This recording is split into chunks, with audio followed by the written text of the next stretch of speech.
Os nossos irmãos da nossa espiritual. E agradecer ao Pai pela oportunidade de estarmos mais uma vez reunidos em nome do Senhor. Agradecer-lhes pela presença de todos os nossos irmãos encarnados e desencarnados que se fazem presente no dia de hoje. E pedir ao Pai muita luz, muita paz sobre esta Assembleia, muita luz para o nosso palestrante e entendimento para a nossa plateia. Que as palavras do Evangelho sejam por nós entendidas e internalizadas e possamos, cada dia mais, termos o Evangelho como exemplo vivo, como caminho vivo para o nosso crescimento, para a nossa salvação. Graças a Deus. Meu amigo, eu estava ali olhando para o relógio e ele dizendo para mim: cuidado, não passa a hora, me diga a hora que a gente está no limite. Vou fazer uma música para a gente tentar acompanhar a prece também, que fala sobre isso, para a gente harmonizar um pouquinho, né? A gente tem esse hábito de trazer arte espírita para dentro, que a gente chama de movimento integrativo das casas espíritas, e é importante porque o negócio está chato, né? Naquela época que a gente não podia nem respirar. Hoje a gente já tem essa liberdade de trazer a arte, né? Contemplar.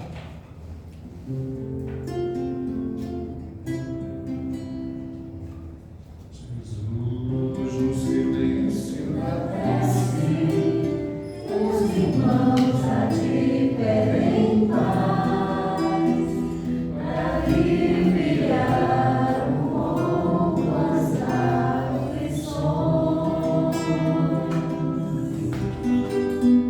Senhor, enxugai nosso pranto, precisamos do teu amor e sentir tua presença envolver nossos corações. Por isso vem, Jesus, ir ao teu encontro, queremos te seguir, e afastar o mal da terra, e acabar de vez com a guerra, e caminharmos juntos rumo à luz. Ir ao teu encontro, queremos te seguir, e afastar o mal da terra, e acabar de vez com a guerra, e caminharmos juntos rumo à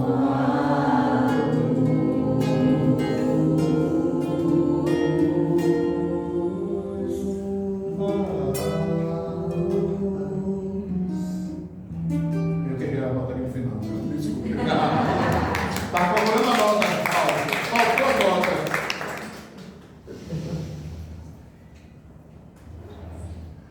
Bem, essa temática que nós vamos trabalhar hoje, inclusive ela consta das apostilas de estudos sistematizados, e quem acompanha o movimento espírita pela internet já deve ter visto essa publicação, não é? É a história de um homem que era cego, de nascença, e acreditava que um dia poderia ver o mundo conforme os demais relatavam para ele. E ele tinha muita confiança. E a época de Jesus, ele soube que Jesus iria passar. Ele disse: eu quero estar dentro do mestre, tá? Eu sei que ele vai me curar, eu sei que ele vai me curar. Depositou toda a fé dele. Jesus curou e ele passou a enxergar tudo. E ele disse: não, agora eu tenho que correr, eu tenho que conhecer o mundo, eu tenho que ir adiante, eu tenho que ver coisas que eu não vi, eu tenho que fazer coisas que eu não fiz em função da cegueira. Agora eu quero ganhar o mundo. E foi conhecer boa parte do mundo. Mas chegou uma parte, um momento que ele ficou cansado. Ele disse: não, eu tenho que me estabelecer agora, porque eu não tenho que mais ver agora. minha família, eu quero ter filhos, eu quero viver uma vida normal. E antes ele vivia em sofrimento. E assim fez, constituiu família, se tornou um dos grandes latifundiários da época, né? No período dele, lá a plantação, plantava, colhia, era um homem rico. Mas de repente esse homem começou a desacreditar em tudo e a ficar mofino, sem querer sair de casa. Alguém já teve essa vontade, não querer sair de casa? Tomezinha? De vez em quando bate aquele negócio, assim, não, hoje se vier a intuição, eu não vou para canto nenhum. Eu respeito muito as minhas intuições. E de repente isso começou a definhar. Aí chegou uma pessoa e perguntou para ele, mas por que o senhor está desse jeito? O senhor voltou a visão, ganhou a visão. Teve tanta fé, teve esperança que iria ser curado da cegueira, foi curado da cegueira, conquistou dinheiro, está no mundo riquíssimo, pode não precisar mais nem fazer com tanto dinheiro que tem. E o senhor está desse jeito, o que é que está acontecendo? Aí pegou ele pelo braço e levou para fazer uma coisa que ele não havia feito, que era a prática da caridade. E ele começou a ver que aquilo estava fazendo bem. O que ele pegava um pouco daquilo que ele tinha, que multiplicava, dava para o outro, voltava para ele em dobro, e ele fazendo, e ajudando, e auxiliando, e se sentindo bem. Foi quando ele foi entender que estava faltando a ele a caridade, que é a irmã da esperança e da fé. Né? Então a gente, quando fala de fé, esperança e caridade, a gente tem que entender, primeiramente, o conceito de fé. Existe um conceito científico de fé, de um historiador, um estudioso, à época, um moçambicano, radicado em São Paulo, no Brasil, ele, Dr. Eduardo Muniz Rezende, ele foi presidente da Academia Brasileira de Ciências Mentais. Inteligentíssimo, e o doutorado dele passou 10 anos nos Estados Unidos, estudando anualmente a questão da fé. E ele observou que, para se ter fé, a gente precisa ter 3 coisas primordiais. Primeiro, algo que lhe motive. Estou falando sobre fé sobre o aspecto geral. Por exemplo, se você, quando é adolescente, você quer adquirir uma caneta, um lápis diferente, uma coisa, você economiza do lanche, faz o que faz para chegar. Né? Então existe uma motivação. O cara que quer casar, ele tem que arranjar um emprego, tem que ter uma casa para ir morar. Não é isso?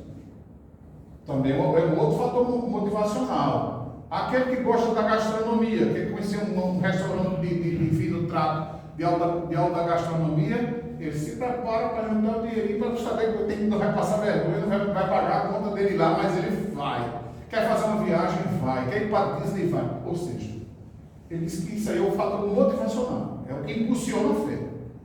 Segundo, ele diz que a gente tem que ter, traçar uma meta e estabelecer vários objetivos.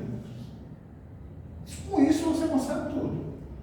O cara começou a trabalhar, aí casou, tem uma casinha, daqui a pouco vem um bebê, aí o cara diz, rapaz, estou com necessidade, eu tenho que comprar um carrinho para facilitar a minha vida aqui em casa, com a família, com os filhos. Não é assim que a gente faz?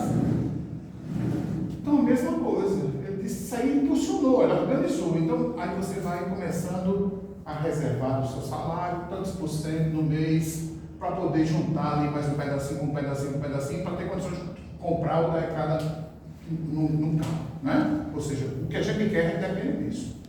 E ele disse assim, era um texto que até passei para João Melo ler isso, eu até saber se ele existe a fita. Na época da fita, eu tinha essa fita dessa história. E ele disse que o que modifica o caráter da fé humana e da fé divina é exatamente essa questão que ele diz assim: tudo que você precisa para ter fé divina em Deus passa pela fé humana. Passa pela fé humana. Com um caractere, que é você habilitar que você, empreendendo seus esforços e não conquistando aquilo que você queira, o que é que vai acontecer? É porque Deus está talvez até lhe prevenindo, protegendo de alguma coisa. Senão não é o tempo devido. Mas quando você faz aquilo que você quer, sabendo tudo disso, sabendo que você vai ter uma parte de Deus, você pede proteção divina, para melhorar a sua vida, a vida da sua família, os esforços empreendidos, você também vai conquistar. Olha a diferença. A fé humana depende muito exclusivamente de mim. E a fé divina depende de mim, com mais os sentimentos que eu tenho de que Deus está me protegendo, está me iluminando, está me abençoando, está me livrando às vezes de coisas. Porque a gente acha que muitas coisas não acontecem na vida da gente.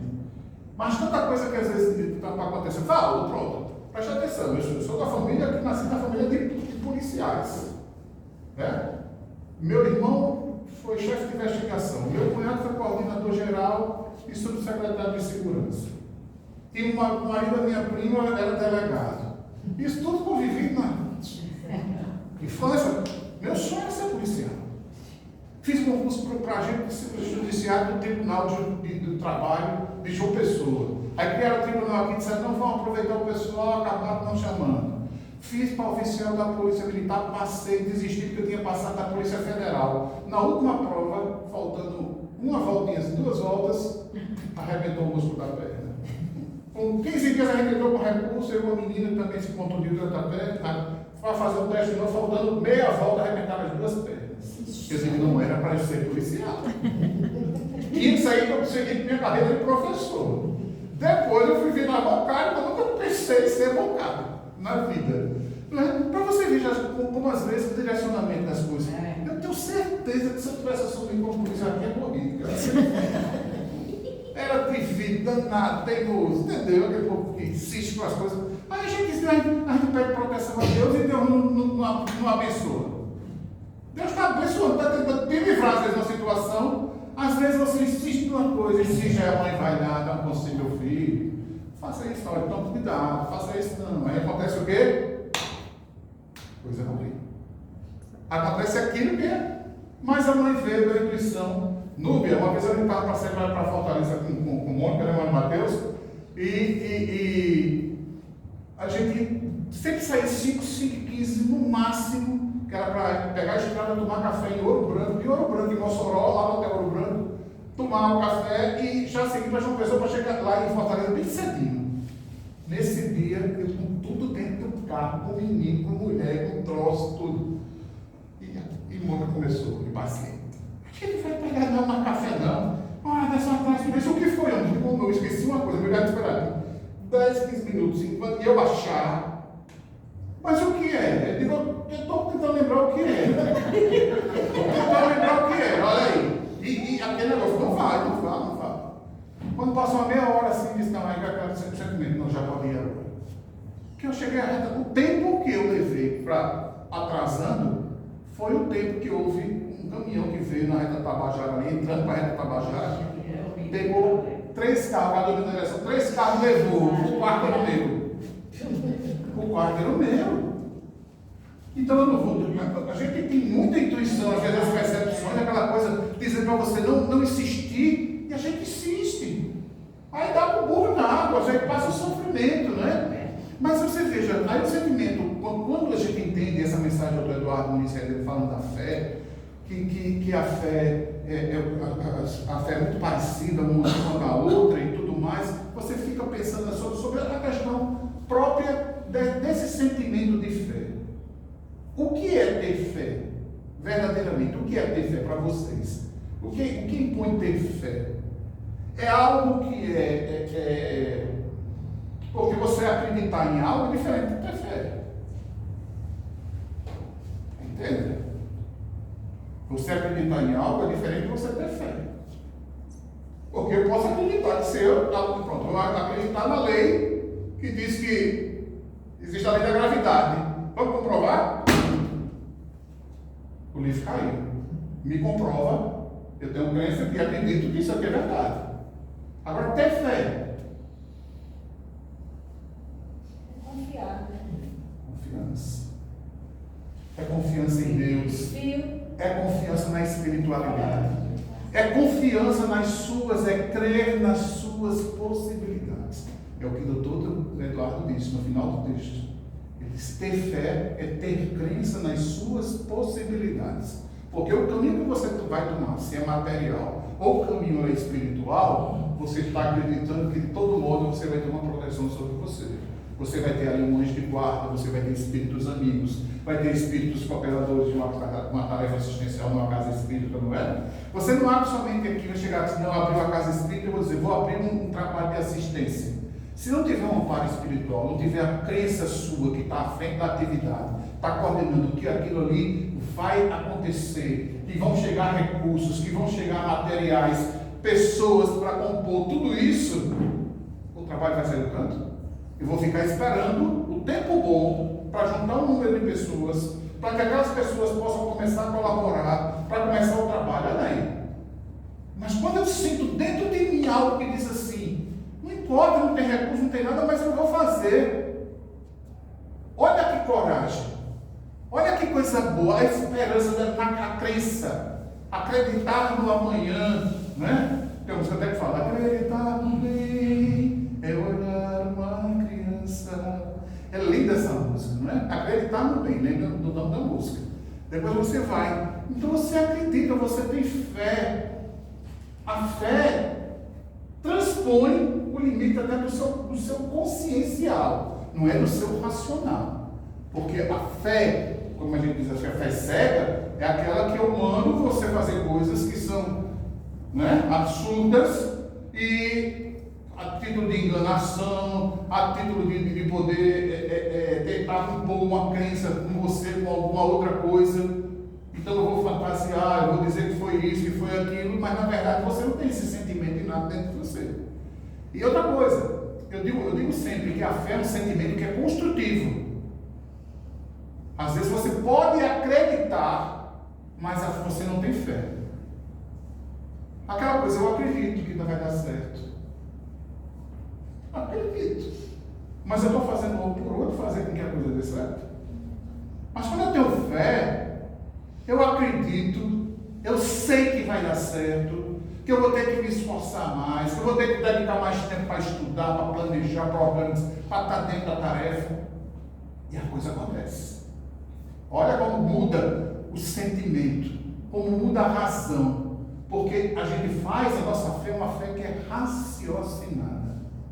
Não é? É uma fé com que a gente objetiva acreditar. Por que você acredita na crença dos espíritos? Uma vez uma pessoa veio me perguntar, por que você acredita na crença dos espíritos? É espírita, acredita em reencarnação. Eu digo, porque eu vivencio isso. Eu vejo todos os dias acontecer. A gente vê na casa espírita, nas reuniões de mediunidade, de estudo da mediunidade, né? Que são extremamente importantes, né? O comparecimento dos espíritos mais fragilizados. Inclusive, é uma coisa que o Sr. Arlindo, eu aprendi muito com o Sr. Arlindo, desses anos de convivência, né?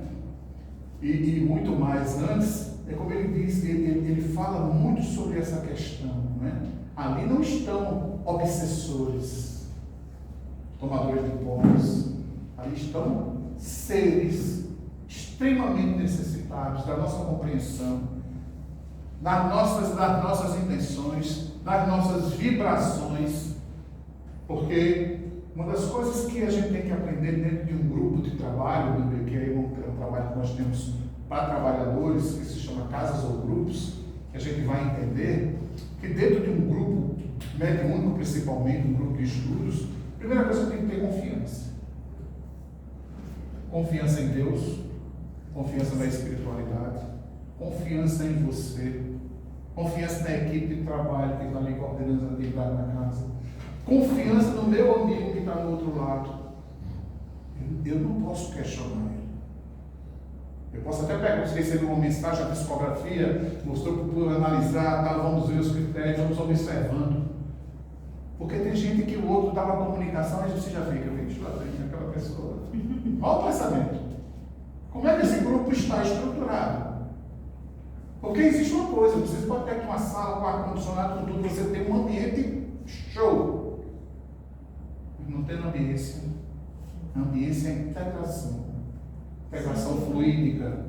As vibrações, os sentimentos, a união, o respeito. Mesmo você sabendo que o outro tem dificuldade, eu também tenho dificuldade.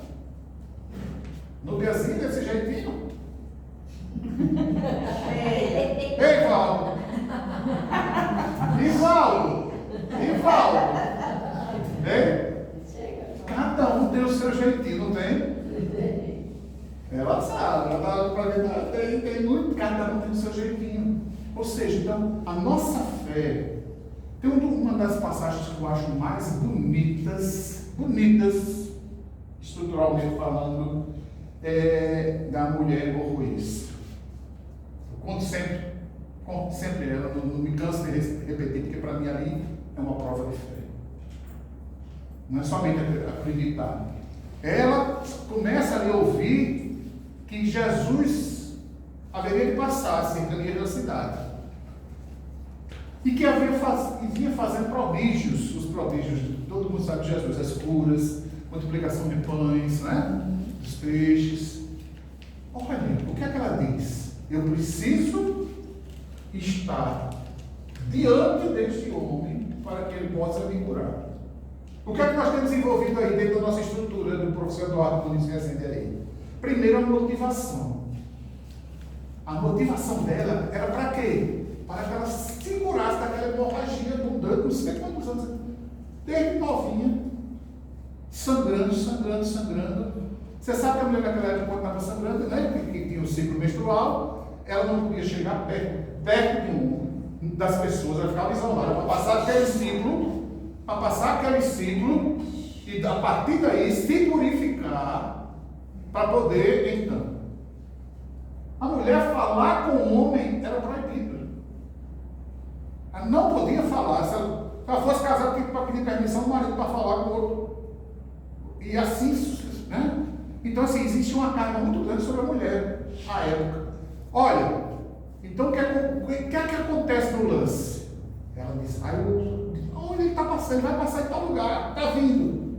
Ela sai se arrastando com as vestes, outras vestes por cima, muito lençol, muita coisa para evitar, né, se mostrar sangrando, vai por entre os homens e toca a veste de Jesus.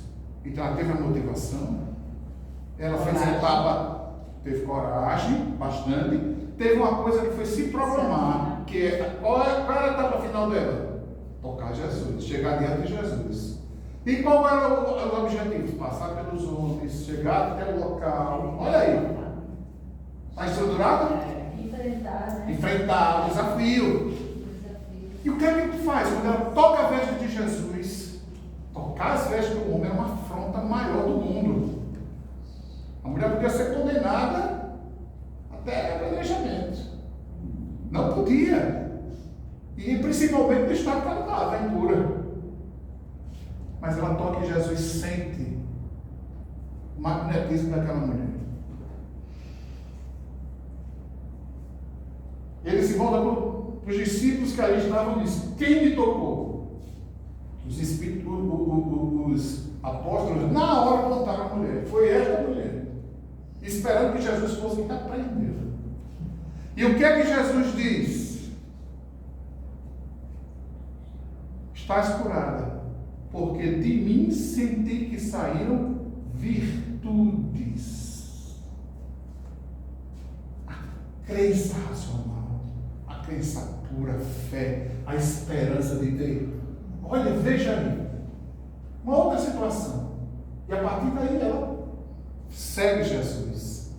Outra situação é daquele centurião, que vendo os prodígios de Jesus, vendo o momento em que acontece a libertação, né, de demônios, muitas coisas, quando ele chega em casa, tem a notícia de que o servo mais prestativo dele, de confiança e tudo, estava adoecido.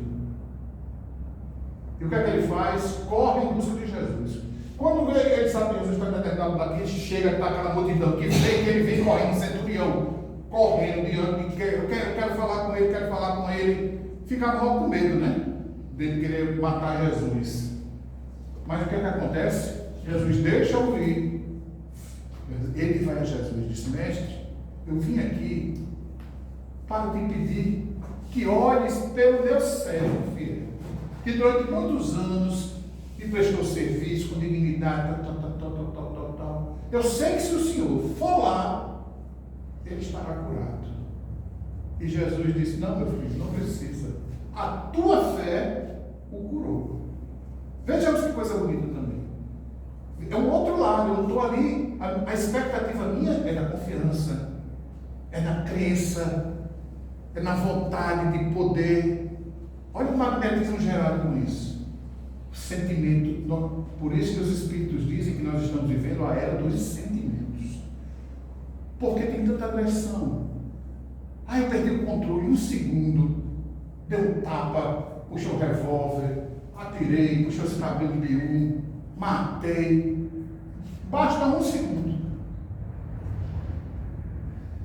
Por isso que os Espíritos nos orientam, meu filho, ele conta até 1000, se for o caso, 10.000, 20.000, conta. Não deixa, não para de contar. As vibrações são interessantes. Só um parênteses também, outra história que aconteceu comigo. Ela estava grávida de Ana Beatriz. E eu estava com o Matheus no carro, subindo ali da Ribeira, pelo lateral da maternidade, para ir para a praia. Quando cheguei, antes da cerca do posto de gasolina, mas eu acho que tinha uns 11 carros na frente. 3 filas ali para entrar para a praia, outras para cá. Aí um carro saiu do lado direito, fez todo mundo parar para subir. E eu disse: muito bem, parabéns, exatamente. O rapaz veio. Passou, mas pensei, não, já foi embora há muito tempo, e ele ficou parado. Quando eu subi para a maternidade, passei o Hospital das Clínicas aqui, entrei em frente ali no Norte, ali entrando ali, que é o Tribunal de Contas do Estado, né? É ali. Na frente ali, os carros pararam, e parou do meu lado assim, fez assim, baixa assim, e baixou. Baixei o vídeo e disse: o que foi aquilo ali? Eu digo: o quê? Esse carro batendo pau para quem? Eu digo: o meu filho, que é o aniversário dele, a gente tem que comemorar. Se fosse solteiro, já que eu era bem brincão, já estava pendurado nas orelhas dele, puxa, né? Aí se dissesse aprovador, meu filho foi inteligente. E o cara para parar outro daquele jeito, só podia estar ou armado, ou nada, alguma coisa, né? Mal intencionado. Eu vou me proteger, minha família principalmente. Vou lá correr esse risco grande. Então você vê, né, como é engraçado as coisas às vezes acontecem. Mas a gente observa que todo estabelecimento, dentro das casas espíritas, o que é que a gente orienta num tratamento espiritual? O que é que a gente orienta? A gente dá coordenações que são, né, nos trazidas pela espiritualidade para você fazer um tratamento, a fluidoterapia, a água magnetizada, fazer um tratamento ou magnético, ou espiritual, ou misto. Né? Antigamente tinha os mistos, né? Tínhamos os pastéis da vida, nunca mais, no meu curso de passe no ano passado, aí eu falava: olha, tem uns pastos que a gente chama de pastéis, é outro tipo de passe? Eu digo: não, é porque antigamente a gente chamava pela qualificação que é dada do magnetismo, né? Pastéis 1. Então a gente sabia tudo isso, via tudo isso, né, nessa época.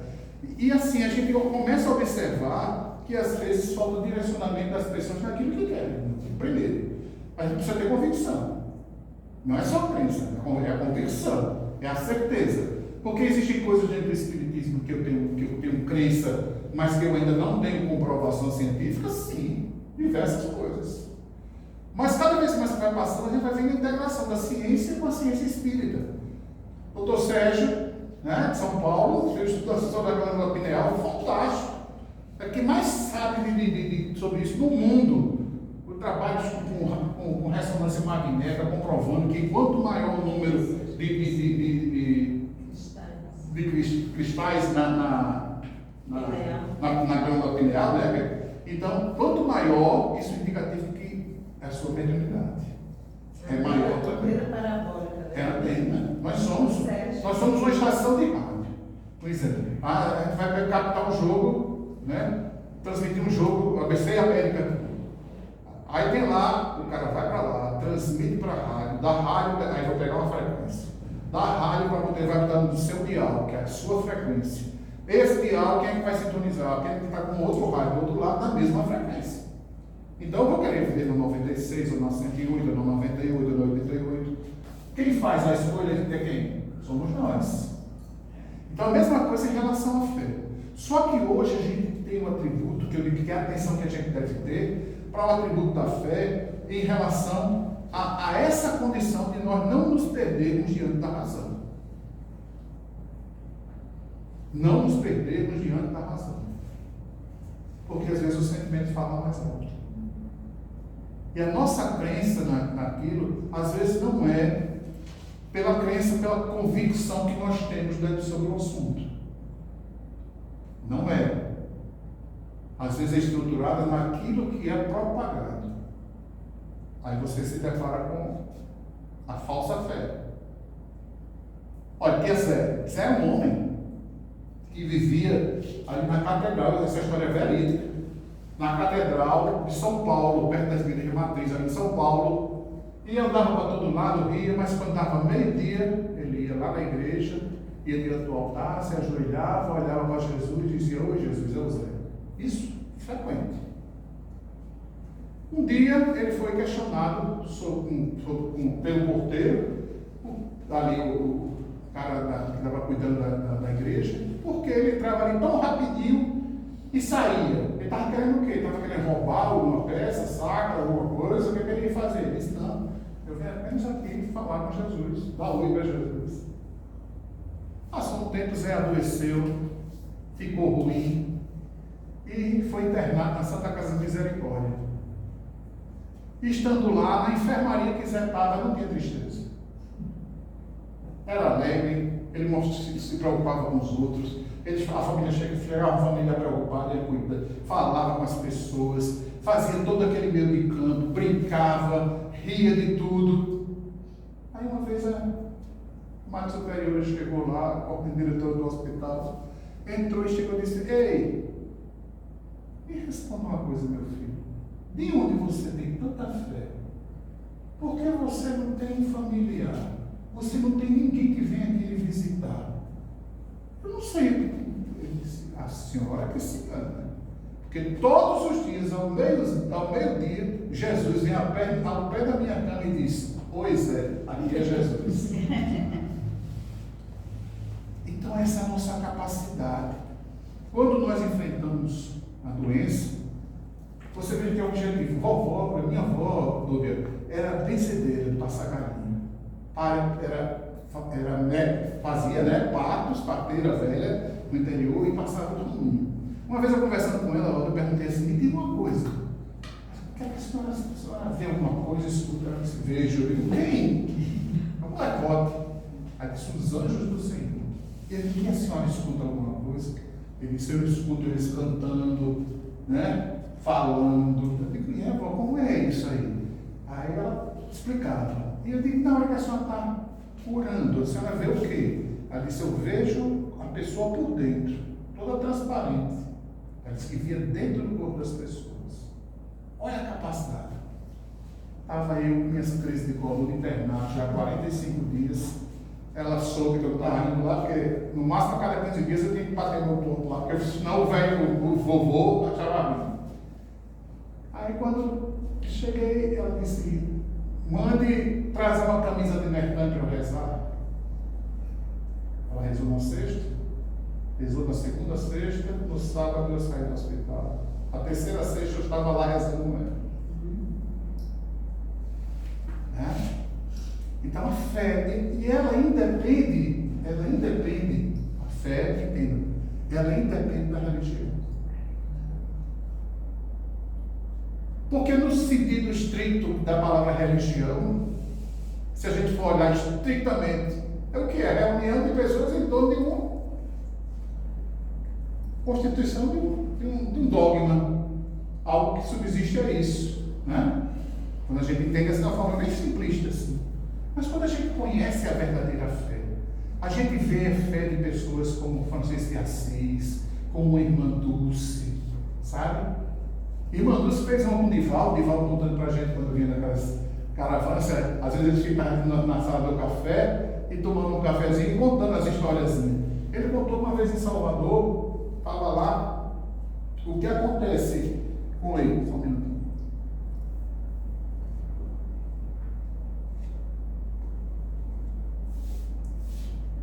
Ele disse que estava em Salvador, aí soube que a irmã Dulce estava adoentada. Nisso, mandou saber o que era. Aí disse, não, irmã Dulce está com umas crises de coluna, aquela coisa que não senta, não dorme direito. Por quê? Porque não tem leito para dormir, ela dorme na cadeira. Aí ele mandou deixar lá uma cama hospitalar da melhor que tinha para ela dormir. E se fazer uma visita, depois vou visitar, estou por aqui perto, vou visitar a irmã Dulce. Quando chegou, lá estava a irmã Dulce sentada naquelas cadeiras de trancinha de plástico, né? Sentado, ela toda trançada, cheia de almofadas e travesseiros e o lençol, e ela dormindo sentada. Ele disse, irmã, não faça isso. Já doamos tantas camas aqui para a senhora.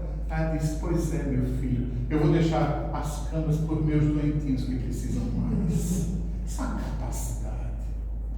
Uma menininha do Cantuário, outra mulher extraordinária, que até hoje a lavagem da igreja do Senhor Bonfim é feita porque ela solicitou ao bispo, e o respeito que o bispo tinha pelo trabalho social e pelo trabalho espiritual daquela mulher de bem fez com que as coisas acontecessem. Aquelas pessoas que falam que ter fé dá um tiro no escuro, não. Quando a gente analisa a fé, entende a fé na sua complexidade, a gente vai ver que ela é muito simples, que depende muito mais de cada um, depende muito mais da vontade de cada um, da motivação que cada um possa ter, de uma programação, que as coisas não acontecem assim do lado para o outro, e de entender também que assim, quando não acontecem, a gente tem que olhar para outras situações. Se eu tivesse sido policial, estava estado mais por aqui. Né? Certamente, porque quando eu não era policial, acontecia as coisas na rua, eu ia lá atrás de neto, tá certo, um revólver daqui lá. Imagine. Né? Então, assim, a gente tem que ter muita confiança em Deus. Gente, Deus não dá tantas coisas. A gente hoje pode ter dificuldade, mas a gente se alimenta. Todo mundo está aqui, olha, nutrido, bem. Né? A gente tem um recanto para recostar a cabeça, dormir, a proteção de uma chuva, de uma intempérie. A gente tem tudo, Valdo. Tudo.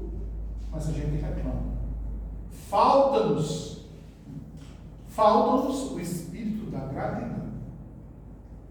Agradecer mais do que a gente possa ver a necessidade, né, de encontrar isso aqui. E para falar nisso, me acreditar, eu lembro agora de uma música de Hércules, né? Quando as vantagens do mundo os teus olhos não puderem mais ver, quando um parente, um amigo, pela porta da morte se afastar de você, quando te sentires sozinho, um abandono que fere,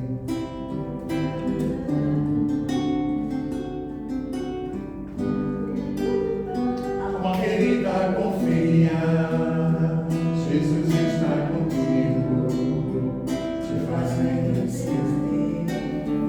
e acreditar numa vida mais bela, onde o dom que mais vale é o dom de viver e acreditar que Jesus é conosco, que existiu um mundo novo e o Calvário é o renascer.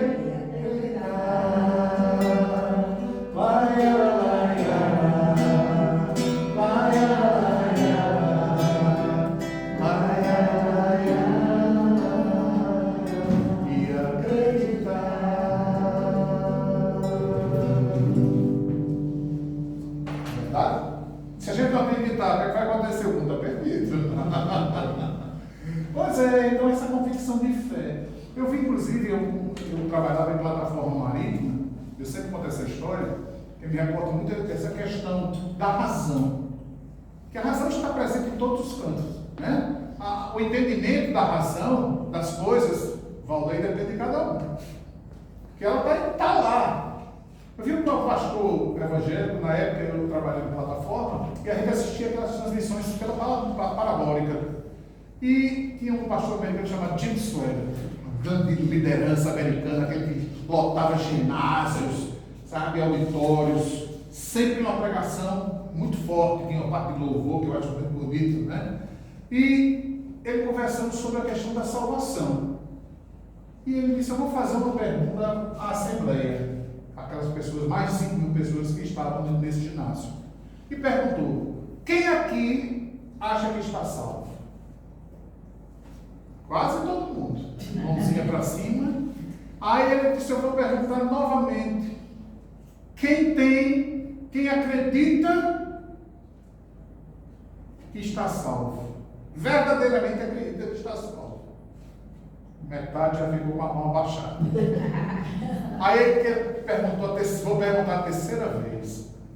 Quem é que tem certeza da salvação? 2 gatinhos pingados, um aqui, outro ali. E ele disse uma coisa que eu não me esqueci. Que eu transformo isso num entendimento. Eu vou contar primeiro o fato e depois o entendimento que eu tenho sobre isso, que a doutrina nos dá. Ele disse, a salvação não se dá pela palavra. Não adianta você vir aqui, diante da Assembleia, levantar sua mão para Jesus, né? E aceitar a salvação, aceitando ser membro da igreja. Ele disse, não. A salvação se dá, aí eu vou fazer com parênteses, sempre se liga, pela ação renovadora do Evangelho na vida do homem. Cara, é uma facada. Pela ação renovadora do Evangelho da vida do homem. Não adianta você vir à igreja, você faz tudo, quando sai daqui é outra pessoa. Aí na igreja é bonzinho, fala bonzinho, nem vai dizer fazer uma prece. Meu irmão, parece que é mãe, quase que não sabe. Não é dizendo que é a voz da tranquila, né? É inspirador, é diferente, mas tem gente que quase tudo fala, né? Aquela coisa que fala, e a bem. Não é isso. É você vivenciar o Evangelho.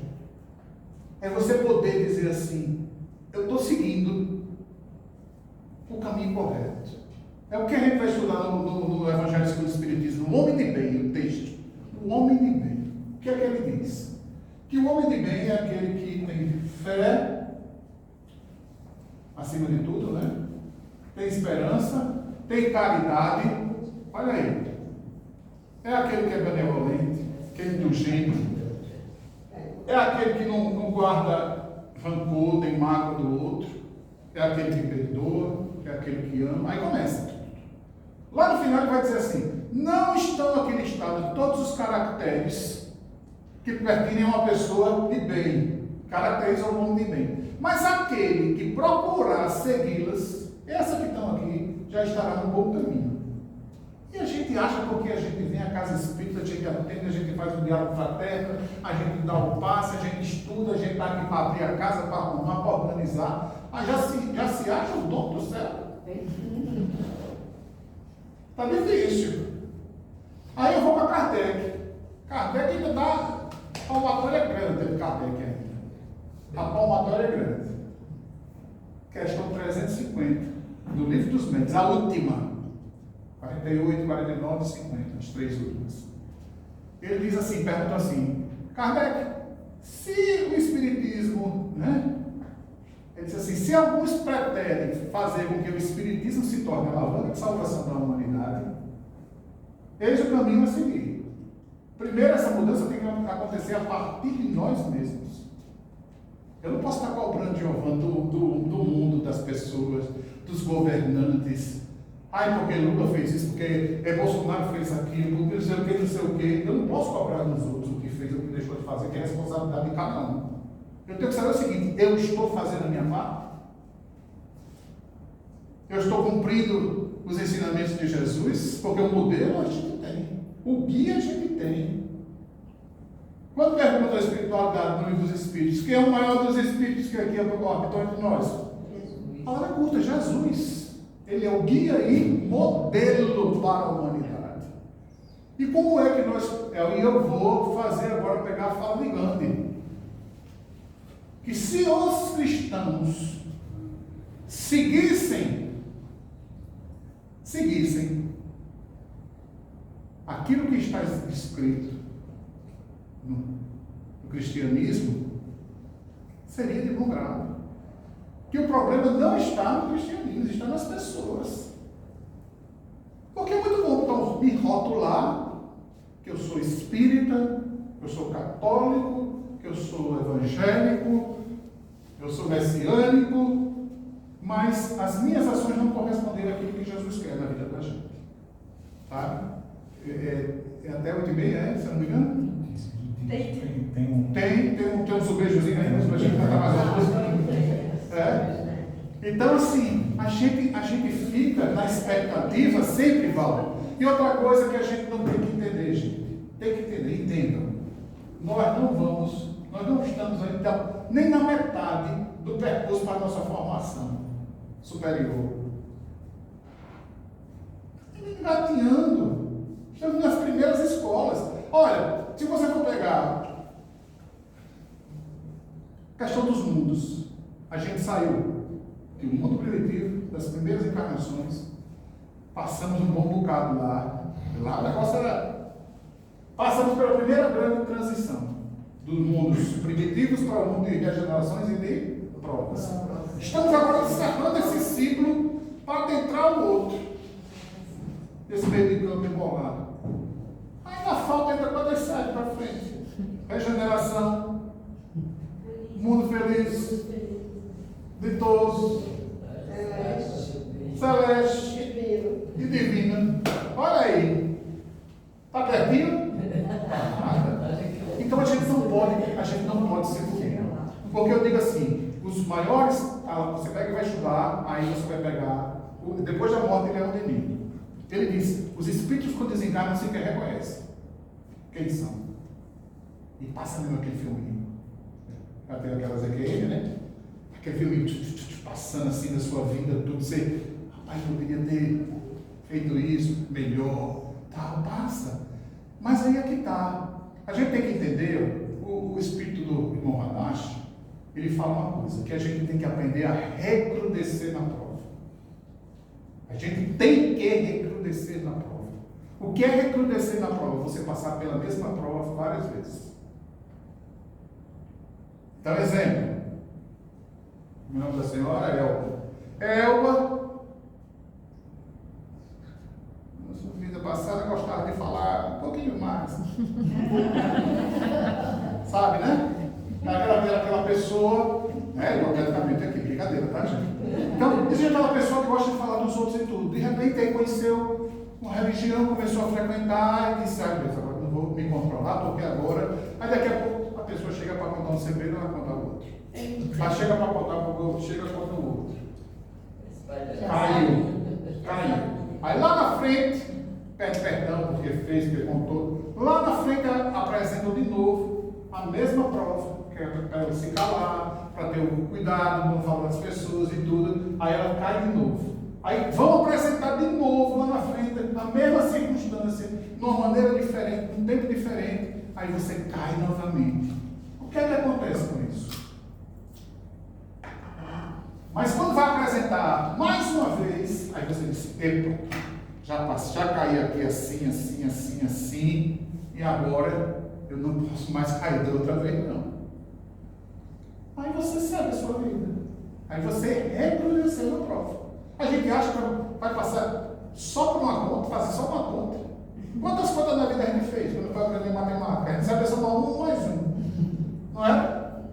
A gente não sabia somar 1 mais 1. É igual escrever. Eu comparo, sempre digo que a estrada da vida da gente, não é?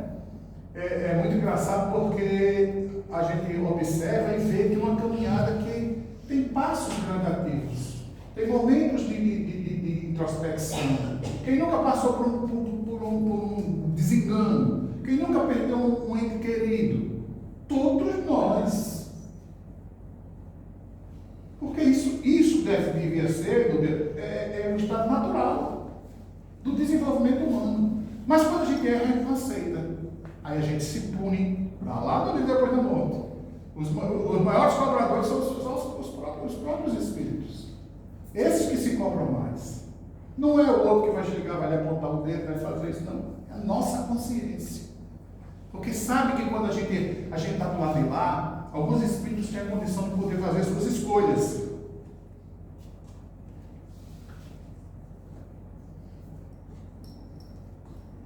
Tem a condição de fazer as suas escolhas. E escolhem passar por determinadas provas.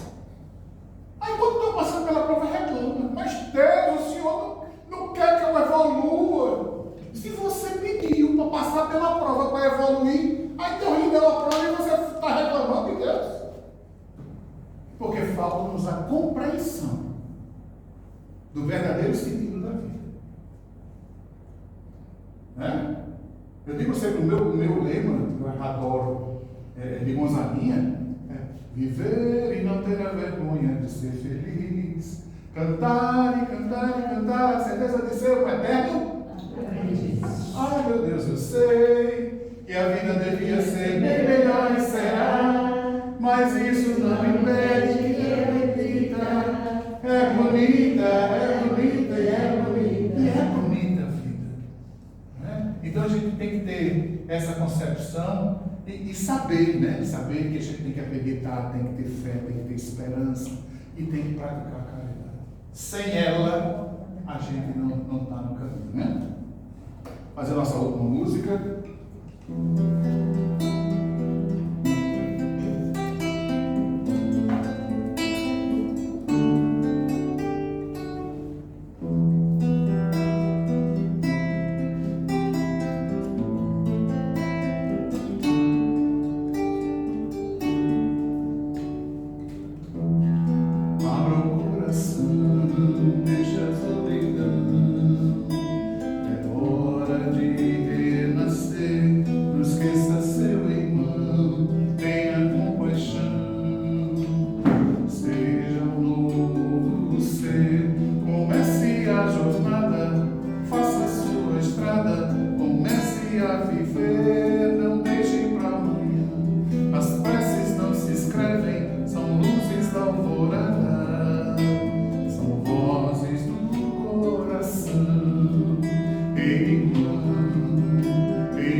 E dos desafios, né, que a gente teve pela frente. Teve um espírito aqui na Terra que sintetizou isso de uma maneira muito clara, muito objetiva, né, Francisco de Assis, né?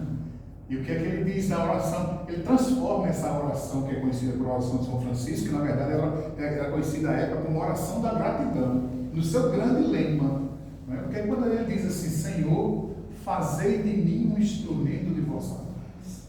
Onde houver ódio, que eu leve o perdão. Onde houver ofensas, que eu leve. Onde houver dúvidas, que eu leve a fé. Aí ele diz, segue dizendo assim: ó Mestre, fazei com que eu procure mais consolar que ser consolado, compreender que ser compreendido, amar que ser amado, pois é dando que se recebe, é perdoando que se é perdoado, e é morrendo que se vive para a vida eterna. Então, que Jesus nos abençoe, nos ilumine. Agradeço a vocês pelo carinho, pela atenção, tá certo? E sempre que a gente for convidado, tiver disponibilidade, a gente está aqui para casa. Tá? Muito obrigado a vocês.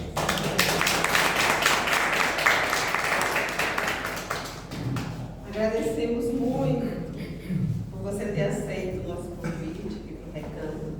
Digo, foi o primeiro a fazer palestra aqui. Foi um dos primeiros, foi sim. Ela está com quantos anos já? 2 anos. Tem que esperar mais 2 anos. Não, Não, Paulo? Não, está muito longe. É, muito longe, né? E aí eu vi aqui o nosso presidente da nossa casa, Giovanni, aqui, que é um exemplo de fé por tudo que já vivemos, né, meu amigo?